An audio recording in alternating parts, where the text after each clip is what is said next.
that we have these technologies at our disposal.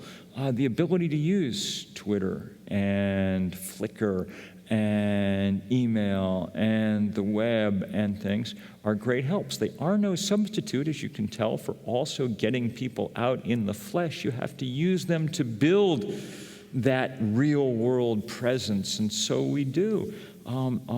That's how people communicate now, especially younger people, and it's really beautiful to see what's possible, that one can be immediately linked up with people in the poorest parts of the world, because everybody's got a cell phone now, and you can put it to real use. But the other lesson for me, watching all this, was that we're not actually going to beat global warming one pipeline at a time.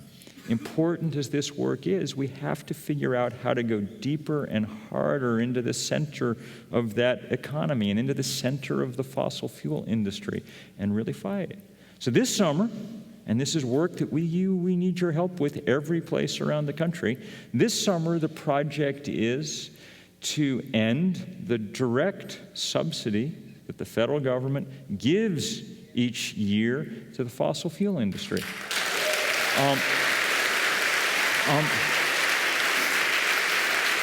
This is, even if they were not destroying the planet, this would be obnoxious, okay? They are the richest industry on Earth, and we have lots of other things to which we could put that money to much better use, and it just is a ludicrous proposition to begin with. You give subsidies to things that you don't know how to do yet. You give someone a grant, you should, to help them go to college so they can learn things and come out the better for it. But we've known how to burn coal for 300 years, This is like giving someone a scholarship to get their 40th bachelor's degree, okay? At a certain point, you just pay yourself, It makes no sense. So, happily, my senator, Bernie Sanders, and Keith Ellison of Minnesota in the House introduced a bill 2 weeks ago that will take $113 billion over the next 10 years from the fossil fuel industry and use it for other things. And we can actually win this fight, because it turns out that 70% of Republicans and 70% of independents and 70% of Democrats all hate fossil fuel subsidies. 2% of Americans strongly support them. Okay, which I think gives you the exact number of how many fossil fuel executives and lobbyists there are in this country. We can win this fight, but it's going to take a lot of hard work, and it's going to require the kind of decentralized actions that join together of the kind I've been showing you today. If you go to the 350.org website, and I hope you will, so you can keep track of this climate fight in the months and years ahead, you'll see that yesterday, Crew unveiled this quite fascinating and interesting scoreboard, electronic scoreboard that it has every member of Congress, and there's a sort of space for figuring out, calling them and getting their position, and then you can enter it in, and we can keep track and in innovative ways.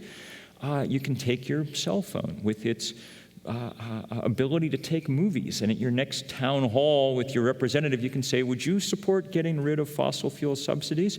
And if he says yes or he says no, you can capture the answer and then upload this to this scoreboard so that everybody can see it. And we can start to pin these guys down and put them on the record. And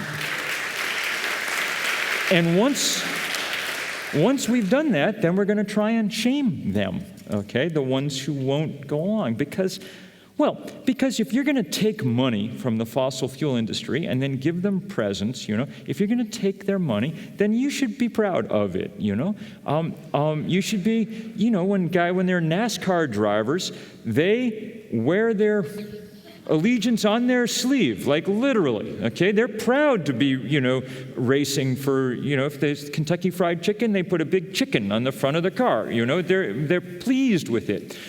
we're got hold of a couple of hundred blue blazers, and we're doctoring them up with all the logos that go with this. And as the summer goes on, we're going to be presenting them to the, you're going to go on the floor of the house, but then you should wear your suit.